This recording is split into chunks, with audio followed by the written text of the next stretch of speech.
In a far foreign place, way away from these shores, there's a Summerall city that seems nothing like yours. But look ever closer at what could be similar. A street, a smile, an old woman that's familiar. This grandmother lived for the simplest things, like a stitched up old toy and the smile it can bring. But life as she knew it was all soon to end, when the darkness arrived and began to descend.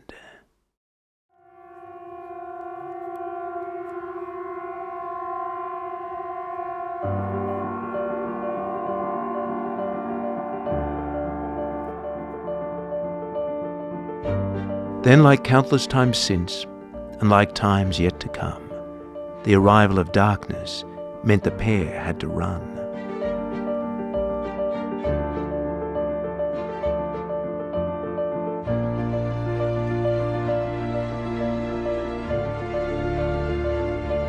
The old woman looked at what little was left.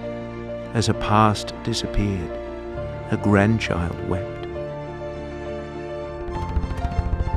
From the noise and the cut of the large spinning blades to the cold and the ice of the days on the waves, being stricken by fear from the loud creature's call, till they finally reached it. The tall, endless wall. At the base of the wall, a city had risen, underneath the long shadow of their grey concrete prison. In this purgatory place, there was no tomorrow, just the constant and timeless tick-tock of sorrow.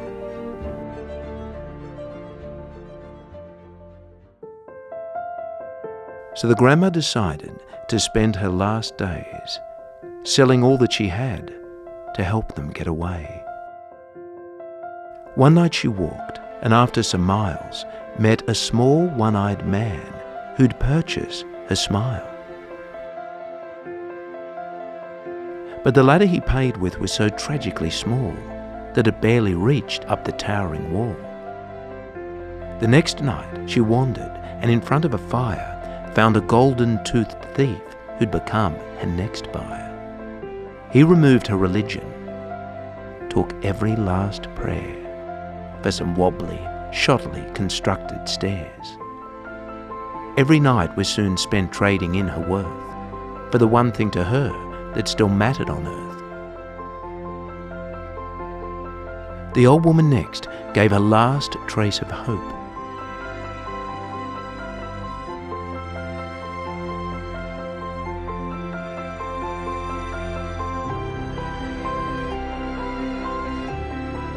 For exactly 12 feet of thinly wound rope.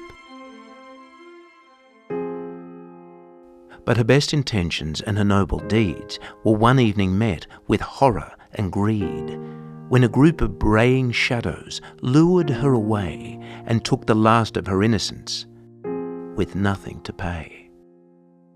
Though it can be said that the saddest of these was when the grandmother sold her memories. They dissected her mind. They pulled out her past, all the laughs, love and wonder, for some old metal parts.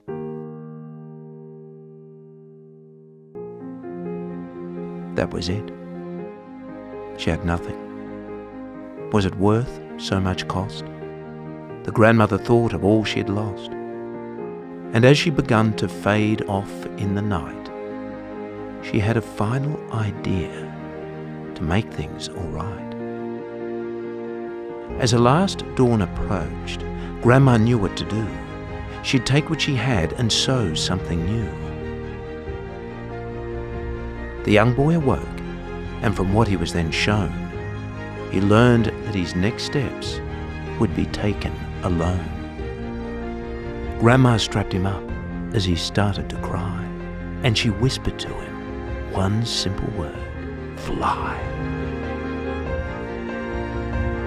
The town still remembers that strange, fateful day as the boy spread his wings and flew far, far away.